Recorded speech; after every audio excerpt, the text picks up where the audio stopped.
저는 합격의 법학원의 부속 기관인 피셋 연구 기관이고 전공 모의고사 출제, 대학 모의고사, 기타 등등 모의고사 관련된 문제를 출제하고 있는 논리와 비판을 운영하고 있고 담당하고 있는 박완영 팀장이라고 합니다.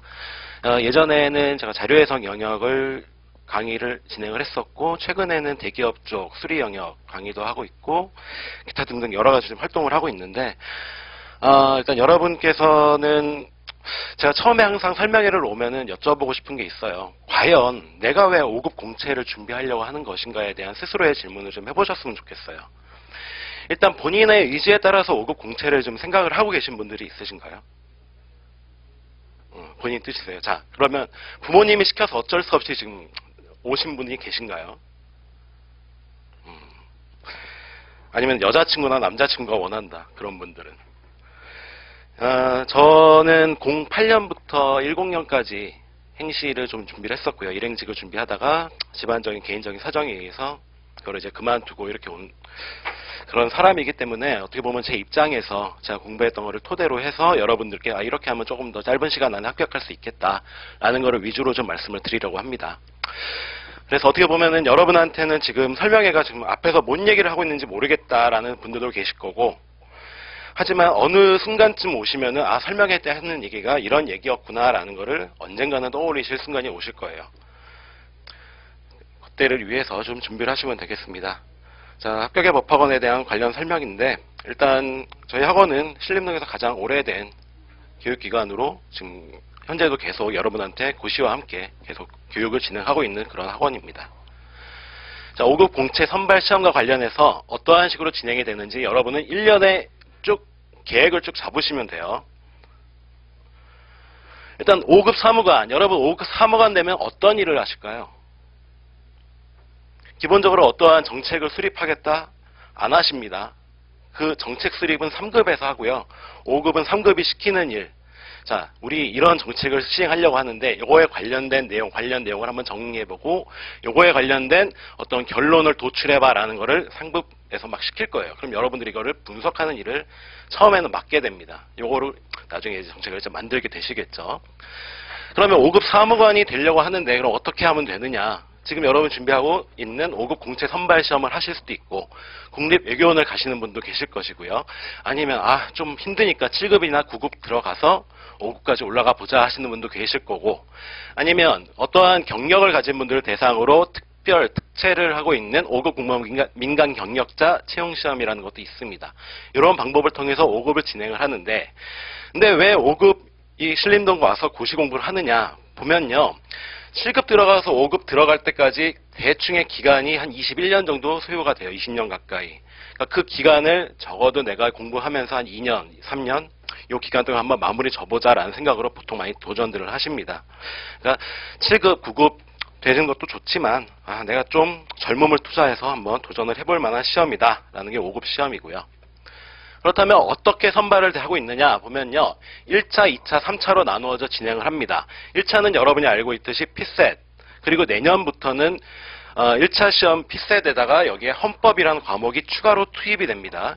자, 그런데 1차 시험을 보기에 앞서서 여러분들은 시험 접수에 필요한 어떠한 자격 조건이 있어요. 여러분도 아시겠지만 영어 능력 검정 시험, 토익, 토플 관련된 일정 정도의 성적이 있고요. 이거는 저희가 나눠드린 책자에 커트라인이 있으니까 이것만 충족시켜 주시면 되시고, 그 다음에 한국사 능력 시험이라는 게 있습니다. 한국사 능력 시험도 2급 이상, 그러니까 60점 이상 획득을 하신 다음에 접수하실 당시에 그 점수가 있어야만 접수가 가능하세요. 그러니까 그 기간 이전에 시험을 좀 보시고, 그 다음에 2차 시험으로 넘어가시면은 필수 4과목, 선택 1과목이 들어갑니다. 필수 4과목은 뒤에서 말씀을 드리겠지만 각각의 있는 4과목들과 그다음에 선택 1과목은 이제 여러 가지 한 6, 7개 과목, 일반 행정직 같은 경우에도 그다음 재경직 준비하시는 분도 있겠지만 과목이 좀 상이해요. 서로 다르기 때문에 그거에 따라서 어떠한 과목을 선택하실지에 대한 얘기도 뒤에서 말씀을 드리겠습니다. 그리고 3차 시험은 올해부터 좀 바뀌긴 했는데 작년까지는 하루 동안 진행이 됐지만 면접에 대해서 조금 이제 강화를 시켰어요. 그러니까 이틀에 나눠서 이제 진행을 하게 됐습니다. 총 이렇게 해서 보통 한 3월부터 한 10월 정도까지 마무리가 되는 그런 코스의 과정입니다. 그렇고요.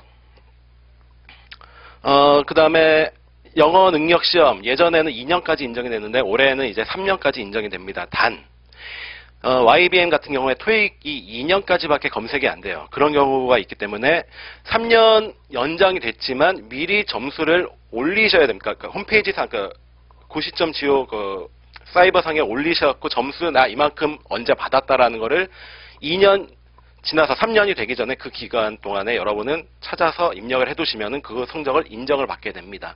그 부분만 기억을 하시면 되고 밑에 관련된 내용은 저희 책자에 있는 내용이니까 판단을 하시면 되겠어요. 그 다음에 헌법 과목에 관한 얘기는 내년부터 이제 진행을 하시겠지만 기준 점수는 60점입니다. 60점이 안 되면은 피셋을 아무리 잘 봐도 여러분은 합격을 하지 못하니까 그렇고, 그 다음에 문항수는 40분 동안 40문항을 시험을 보시게 됩니다. 그러니까 1분당 1문항 정도의 난이도고요. 난이도는 어느 정도냐? 현행 7급의 헌법 시험이 있어요. 그 정도 난이도로 시험이 출제될 예정이니까 일단 참고로 해두시면 되겠습니다. 요거는 패스를 하느냐 패스 못하느냐, 패스 난패스 형태로 진행이 될 거고요. 그래서 나눠드린 책자 8페이지를 보시면은 여러분이 실제로 시험 보시는 시간에 대한 안내가 있습니다.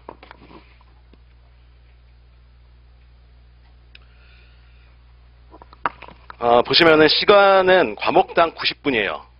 근데 헌법이 들어감으로 인해서 1교시 때 헌법을 보고 언어 논리를 같이 시행을 하시게 됩니다. 총 130분 동안 시험을 진행을 하실 거고요. 그러고 나서 점심시간을 갖습니다. 점심시간이 여기는 75분이라고 되어 있지만 실제로 따져보면 105분이에요. 왜냐면은 입실해서 30분 동안은 또 대기해야 됩니다. 그러니까 1교시 끝나고 2교시 시험 보기까지 그 긴 시간 동안에 난 뭘 할까도 한번 고민을 하셔야 돼요. 시험장 가시면은 할 게 없습니다. 밥 먹고 나서 뭐 아는 사람도 없고요. 할 게 없기 때문에 그 시간 동안에 그동안에 여러분이 공부를 해두셨던 어떠한 기출문제 내가 좀 안 풀렸던 문제를 가지고 좀 가서 워밍업을 해두시는 분도 계시고, 아니면 박태환처럼 그냥 음악 듣고 계신 분도 계시고 여러분이 많아요. 뭐 신문 보시는 분도 있고.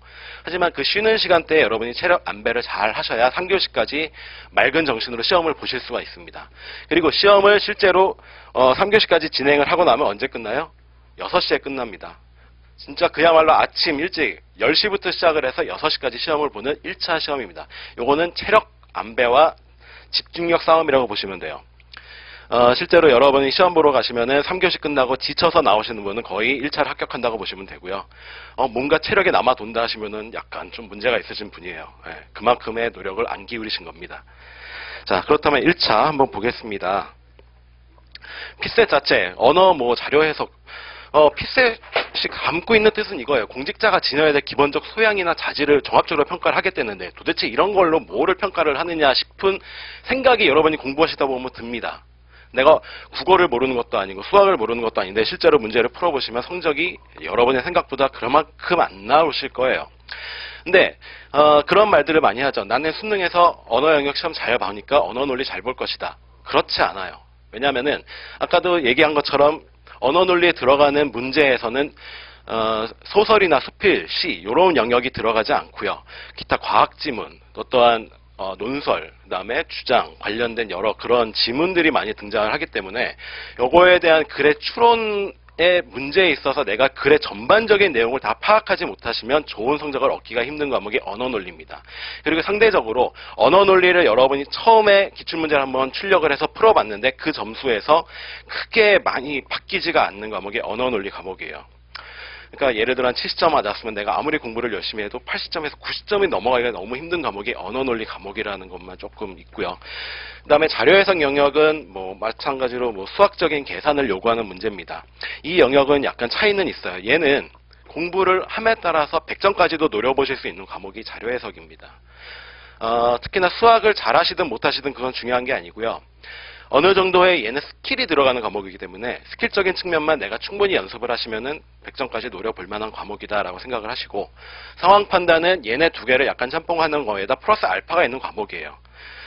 근데 이 세 과목의 공통점이라고 하긴 좀 뭐하지만 적어도 이 두 과목의 공통점은 예전과는 다르게 여러분의 어떠한 생각의 전환, 사고의 전환을 요구하는 문제들이 대거 출제되고 있습니다. 특히나 자료해석 같은 경우에는 어떠한 정보나 조건을 주어주고 조건을 변화시켜줬을 때 이를 문제에 적용시킬 수 있느냐를 물어보는 게 요새 최근의 트렌드이기 때문에 여러분이 문제를 푸실 때 가장 하지 마셔야 될 습관이 뭐냐면 여러분이 이제 기출문제를 쭉 출력해서 푸실 거예요.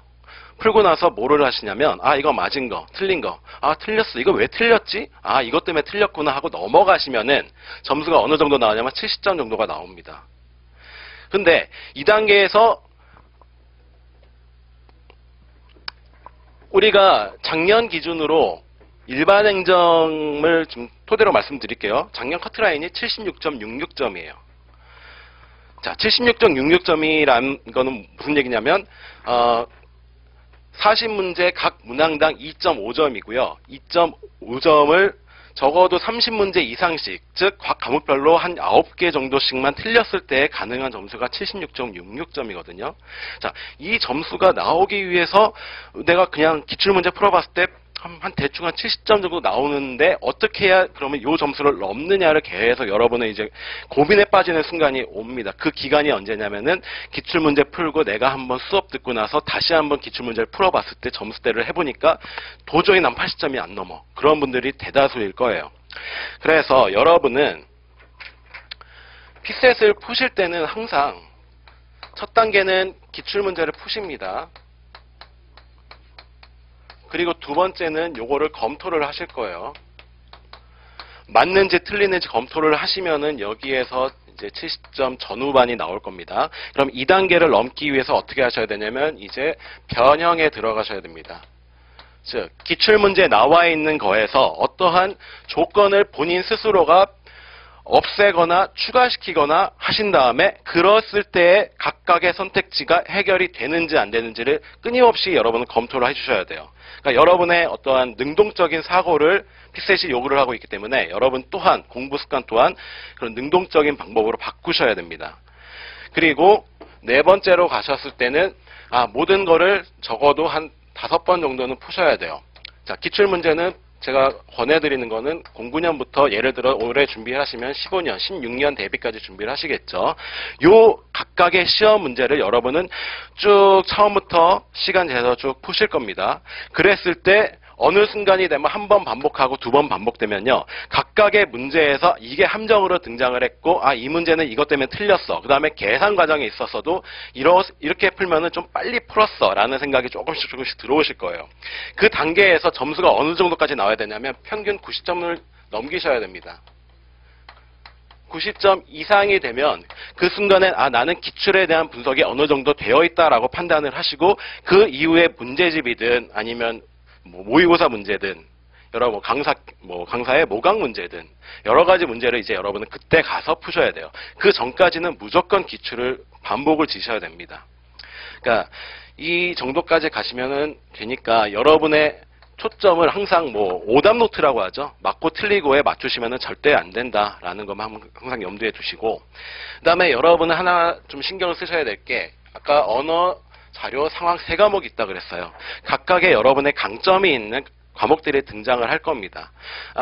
특히나 여성분들은 어떻게 보면 언어 논리에 약간 좀 친숙하신 분들이 많고요. 남성분들은 자료나 상황에 강점을 보이는 분들이 상당히 많으세요.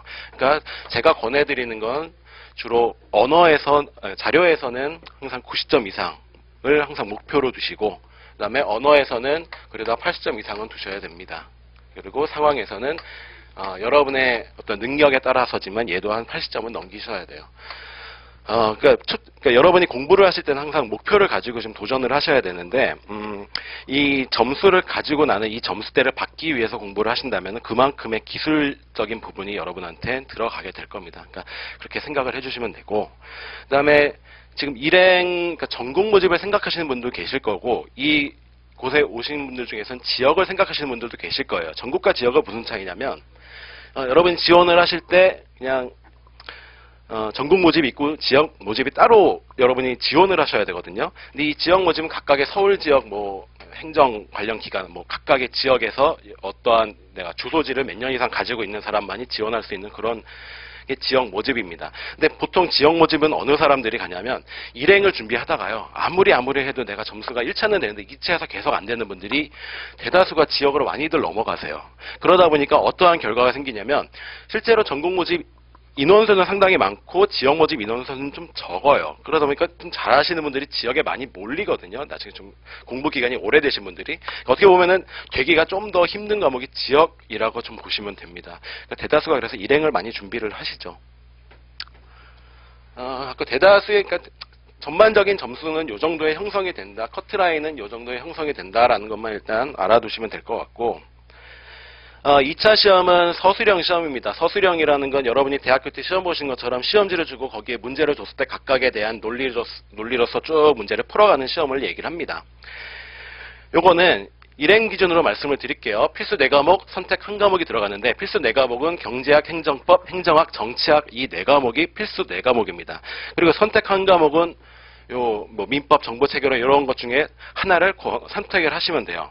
근데 이 4과목은 각각이 100점 만점이고요. 시험지는 10페이지짜리 시험지를 여러분한테 드릴 겁니다. 각 페이지는 거의 한 10점씩이라고 생각을 하시면 돼요. 그러니까 무슨 얘기냐면 10페이지 중에 내가 9페이지 썼다 그러면 10점은 내가 포기했다라고 생각을 하시면 됩니다. 그 10페이지를 다 채운다고 생각을 하셔야 돼요. 근데 이거 시험이 어느 정도 진행이 되냐면 한 과목당 2시간이 진행이 됩니다. 여러분 나중에 연습하시면 아시겠지만 2시간 동안 시험지 냈으면요. 그러니까 옆에다 책 놔두고 2시간 동안 쭉 베껴 써도 2시간 안에 10페이지 채우기가 상당히 힘든 시간입니다. 근데 요거를 여러분은 머릿속에서 생각을 해서 개요짜갖고 요거에 관련된 내용을 쭉 2시간 안에 풀어내셔야 돼요. 그러니까 상당히 힘든 시험입니다. 2차 쉽지 않아요. 필수 과목은 100점 만점, 선택 과목은 50점 만점. 50점 만점이라고 그래서 이 과목 중에서 하나의 시험을 5페이지 쓰냐? 그건 아닙니다. 얘도 마찬가지로 10페이지를 작성을 하셔야 돼요. 단지 만점이 50점이라는 것만 차이가 있을 뿐이지. 그러면 하나 궁금한 게 있겠죠?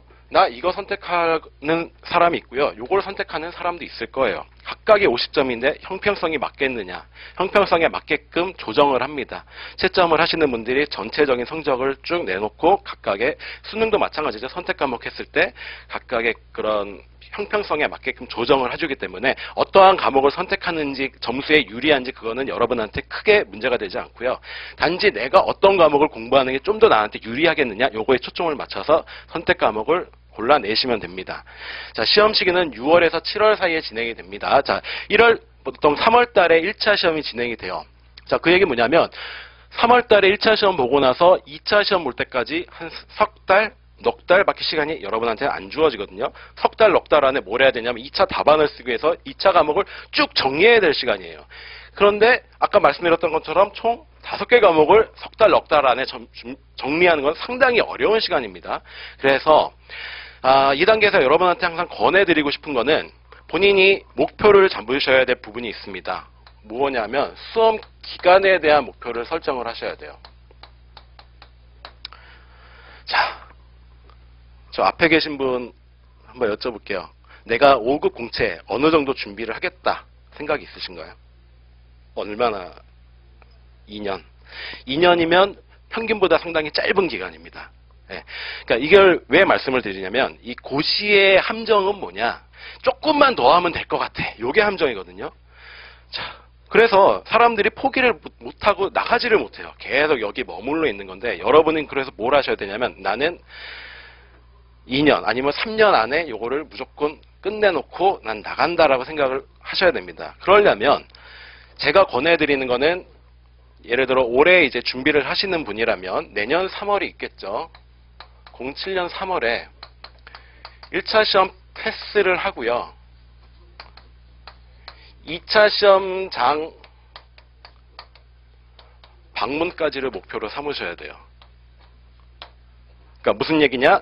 내가 1년 동안 좀 준비를 해서 내 초점은 1차 시험 합격에 초점을 맞춘다에 하반기는 집중을 하셔야 될 시기입니다. 이게 왜 그러냐면은 1차와 2차를 처음에 하시는 분들 1차와 2차를 병행하기 시작하면 1차도 소홀하고 2차도 소홀하게 되거든요. 보통. 그래서 나는 그러니까 아까 말씀드렸던 것처럼 1차 점수가 어느 정도 내가 평균적으로 90점 이상이 나오고 이런 분들이라면 2차를 같이 병행하셔도 좋지만 70점 언저리에서 내가 머물고 있다 하시는 분들은 1차에 무조건적인 집중을 하셔야 돼요. 그러니까 나는 1차에 좀 집중을 해서 무조건 내년 3월에 1차 패스, 6월에서 7월 달에 2차 시험장까지 가서 내가 시험 문제를 보니까 이런 거 내가 부족했다라는 걸 느끼고 나오신 다음에 그 다음부터 이제 준비를 하시는 거예요. 준비해서 2차 패스하고 3차 면접 가셔서 그냥 최종 합격하는 게 가장 짧은 코스입니다. 자, 그런데요. 이게 참 꿈 같은 이야기예요. 이게 쉽지가 않은 거죠. 왜 쉽지가 않냐면 2차 시험에 내 대상은 나처럼 지금 처음 들어온 사람들이 아니고 여기에서 2년, 3년 동안 2차 과목을 준비한 사람들이 여러분의 경쟁 대상이기 때문에 그래요. 그래서 그 기간을 단축시킬 수 있는 방법은 뭐였냐면 예전에 2년 반 만에 입법고시, 즉 입법기관에 들어가는 국회에 들어가는 입법고시도 동일한 과목을 시험을 보거든요. 입법고시와 행정고시를 한꺼번에 합격한 여학생이 한 명 있습니다. 그 학생은 어떻게 공부를 했냐면 2차 예를 들어 GS, 그러니까 예비순환이 있죠. 2차에서 예비순환이 진행되고 있을 때 이 학생은 보통 얘가 오후나 저녁에 수업 실강이 진행이 되거든요. 그러면 오전 시간이 비잖아요. 오전 시간에 뭐 했냐면 오전에 동강을 들어요. 동영상 강의죠. 동강을 GS 1순환을 미리 듣습니다. 즉 예비로 본인이 예습을 하고요. 그 다음에 실제 시험, 그러니까 수업을 들어가서 복습 과정과 어떻게 보면 예비순환보다 GS 1순환이 조금 더 함축적인 내용이고 예비를 어느 정도 들었다는 가정하에 설명을 하고 있기 때문에 진행 자체도 빠르고 내용 자체도 조금 더 시험에 적합한 얘기들이 많이 들어갑니다. 그러다 보니까 얘는 예복습도 하면서 실제 따라가면서 내가 1순환 때 몰랐던 부분을 예비순환 강을 들으면서 그 부분을 해결하는 데 초점을 많이 맞췄어요. 그 과정을 1년 쭉 밟아갔거든요. 그러다 보니까 얘는 2순환 들으면서 뭐 3순환 미리 땡겨 듣고 요게 가능했던 거예요. 그러니까 남들이 한 번 볼 때 얘는 2번, 3번을 더 본 거죠. 그러니까 그런 식으로 하니까 얘는 조금 수험 기간이 짧아진 그런 거는 있습니다. 그러니까 그런 방법도 있고요. 또 하나의 방법이라고 하긴 뭐하지만 고시생들한테 항상 떠도는 얘기들이 있습니다. 적어도 책을 15번 정도는 읽어줘야 된다라고 얘기를 해요. 과목당. 자, 이건 무슨 얘기냐면 여러분이 실강을 들을 때요. 예습하실 거고 수업 때 들으실 거고 복습하실 거예요. 적어도 1순환에서 여러분이 책을 3번은 보실 겁니다. 그렇게 해서 아까 순환 과정을 말씀을 드렸지만 쭉 순환 과정을 밟으면 밟을 때마다 쭉 한 3번씩 계속 쌓이겠죠. 그렇게 해서 2차에 들어가기 전까지 적어도 과목당 15번의 책을 읽으라고 말씀을 드려요. 그리고 2차는 금방 말씀드렸던 것처럼 서술형 시험이잖아요. 서술형 시험지를 본인은 연습을 하셔야 되는데 어느 정도 연습을 해야 되느냐? 내가 가지고 있는 키만큼의 시험지를 연습을 해야 된다라고 말씀을 많이 하시면 합격하신 분들이 그렇게 많은 말씀을 하세요. 그래서 그만큼 많은 문제를 생각해보고 풀어봐야만 2차 시험에서 좋은 점수를 얻을 수 있다라고 말씀을 하시니까 나는 뭐 이런 식으로 밟아가셔도 되고 어찌 됐거나 책을 적어도 한 15번 정도는 읽어줘야겠다라고 생각을 해주시면 되겠습니다. 그런데요, 여러분이 2차를 준비하시면서 힘든 순간이 옵니다. 특히 언제 힘드냐면은 내가 책을 쭉 읽어가고 수업을 들었는데 여기까지는 이해가 됐는데 책에서 이 부분은 이해가 안 되는 부분이 나와요. 그러면 어떻게 선택을 하시냐면 얘를 해결하려고 하시는 분들이 계시고 얘를 스킵하려고 하시는 분들이 계실 겁니다. 근데 권해드리는 방법은 여기에 매몰되시면 안 돼요. 무조건 처음, 두 번째, 세 번째에 이해되는 과목은 없습니다. 처음에 이해 안 되는 과목 그 부분은 무조건 스킵하셔야 돼요. 이거는 언젠가 반복하다 보면은 어느 순간에 이해되는 그런 순간이 오기 때문에 얘를 건너뛰셔야 돼요. 처음에는. 근데 왜 이해가 안 되냐면은 경제학도 그렇고 행정법도 그렇고 모든 부분이 우리가 예전 단편적인 지식, 요 부분만 알면 해결이 되는 게 아니라 앞부분과 뒷부분을 연결을 시켜야만 해결이 될 수 있는 부분이기 때문에 그렇거든요. 그래서 여러분 일단 스킵을 해두시고 어느 순간 쭉 읽다 보면은 이걸 이해되는 순간이 오기 때문에 그때까지만 조금 이해 안 돼도 참는 그런 사람이 좀 필요합니다. 그런 성격이. 자, 그리고 시험은 6월에서 7월에 화요일에서 토요일까지 매일 한 과목씩 시험을 진행을 하실 거고요. 시험 시간은 2시간 동안 진행이 됩니다. 그래서 요 기간 때 보통 2차는 뭐 대학교 근처에서 시험을 보거든요. 그래서 이때 되면 여러분은 대학교 근처에 거의 뭐 모텔에 일주일 동안 거의 숙식을 하실 겁니다. 왜냐하면 공부할 시간이 왔다 갔다 하시면 시간이 그만큼 소요가 되기 때문에 거의 거기에 일주일 동안 머무시면서 2차를 많이 준비를 하세요. 자, 그런 게 2차 시험이고요. 각 과목별로 그런 말씀을 드릴게요. 자, 경제학.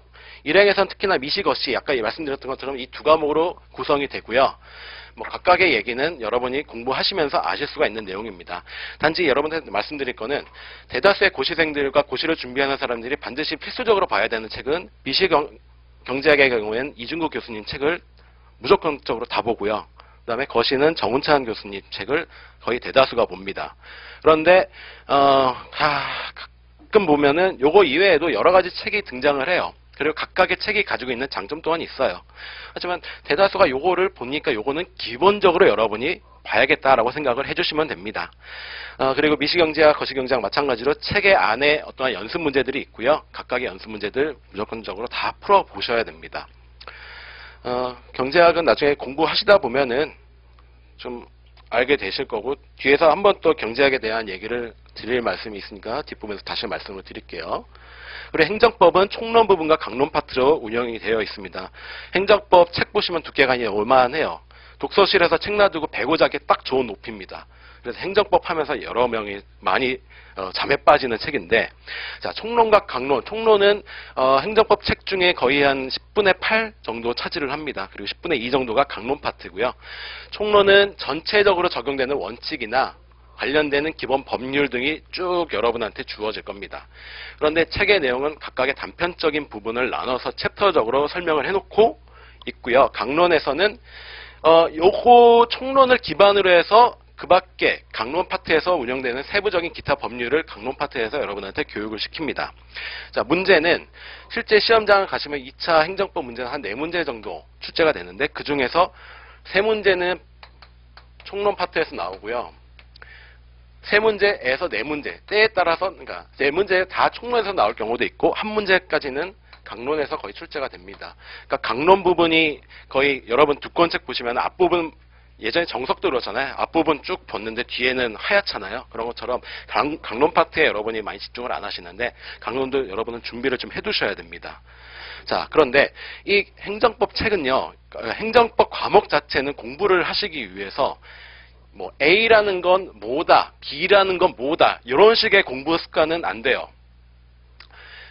각각의 내용도 중요하지만 총괄적으로 여러분이 이해를 하셔야 되는데, 그러려면 행정법을 공부하실 때는 반드시 필요한 게 앞에 책 펴시면 뭐 있어요? 목차 있거든요. 보통 목차를 찢어 갖고 다니십니다. 목차를 찢어가지고 이 부분에서 이러한 내용들이 있었어, 이 부분에서 어떠한 내용들이 있었어, 이 부분에 많이 이제 왔다 갔다 하시면서 공부를 하시는 습관을 기르셔야 되고요. 그리고 총론 파트에서 공부를 하시면서 여러분이 또 하나 신경 쓰셔야 될 게 판례 부분입니다.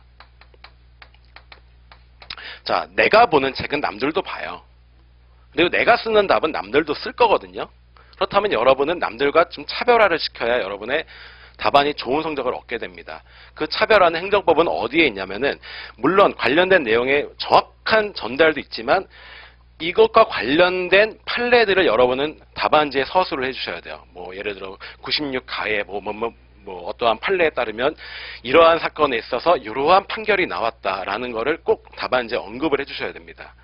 그러니까 이거는 어떻게 보면 그 수많은 판례를 외우라고 이 뜻이잖아요. 근데 그게 아니에요. 이거는 어떻게 해야 되냐면, 여러분이 공부를 하시다 보면은 그동안의 기출 문제가 됐든 아니면 현실적으로 최근에 이슈화되고 있는 문제가 됐든 각각의 그런 문제들이 출제가 되기 때문에 요거에 관련된 판례들을 여러분은 2순환, 3순환 가면서 꾸준하게 모의고사를 보시게 될 겁니다. 그 모의고사를 보시는 와중에 이러한 판례들이 들어갔었어 라는 거를 어느 순간에 계속 머릿속에 있을 거거든요. 그렇게 하는 방법으로 여러분은 판례를 쭉 공부를 해나가셔야 됩니다. 그러니까 행정법은 내용도 중요하고 판례도 중요하고 전체적인 맥락이 중요하다라고 생각을 하시면 되고, 주교재는 보통 홍정선 교수님 행정법 특강을 쓰거나 장태조 선생님 행정법 개론을 쓰는데, 두 개의 논리 구조는 약간씩 좀 다릅니다.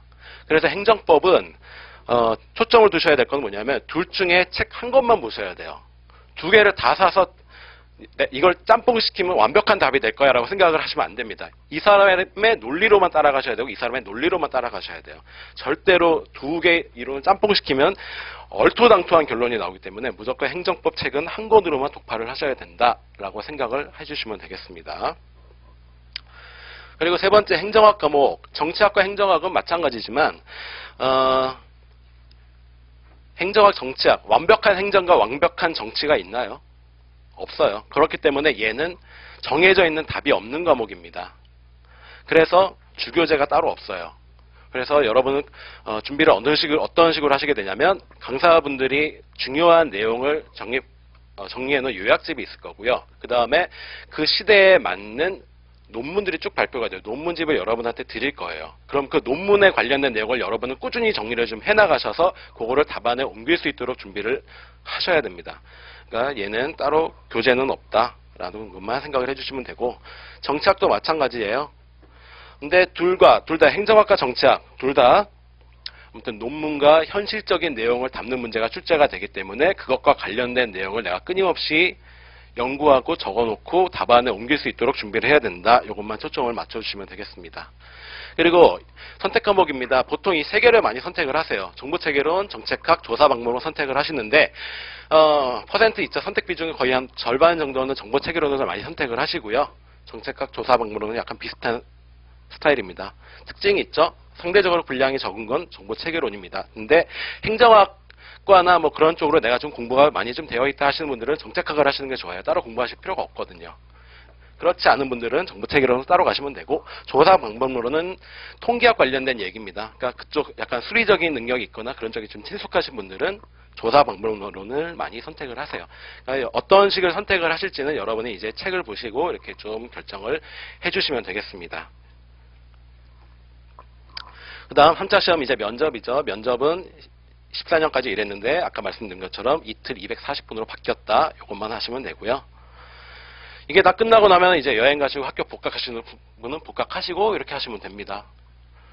자, 관련된 통계 얘기는 뭐 여러분이 가지고 있는 책에 다 되어 있는데 일단 좀 깨지네요. 자, 여러분이 아셔야 될 거는 뭐냐면 보통 1차는 최근에는 좀 낮아지긴 했어요. 뭐가 낮아졌냐면 뽑는 인원수가 조금 낮아졌습니다. 예전에는 10배수, 총 선발 인원의 10배를 뽑았거든요. 1차에서. 근데 최근에는 한 8배수 정도로 좀 낮아진 편입니다. 이게 왜 그러냐면 최근에 2차까지 시험 보는 사람, 면접에서 떨어진 사람 있잖아요. 2차 합격자 중에 면접에서 떨어진 사람들은 그 다음에 1차를 면제시켜줍니다.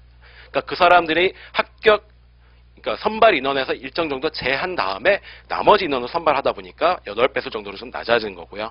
그 다음에 1차에서 2차 합격까지는 한 1.3배수 정도 선발을 한다. 이렇게 생각을 하시면 되겠어요. 그 다음에 최종 합격 이렇게 됩니다.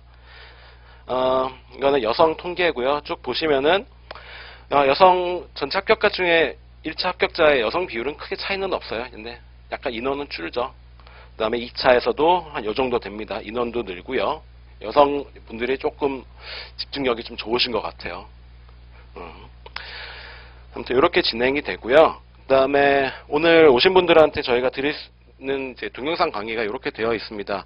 이게 왜 그러냐면은 2015년에 5급 일반 행정직을 본 사람 2차 응시장들이 뽑은 게 가장 어려웠던 과목이 뭐였냐 물어보니까 절반 정도가 경제학을 뽑았고요. 두 번째가 행정법, 행정학, 그 다음 기타 순으로 이제 어려운 과목을 뽑았거든요. 자, 아무래도 경제학과 아니신 분들은 경제학하기가 상당히 어려우세요. 처음에 도전하기가 힘드시다 보니까. 그래서 이것과 관련돼서 경제학, 행정법 관련된 내용을 조금이나마 미리 좀 접해보시라고 저희가 준비를 했습니다.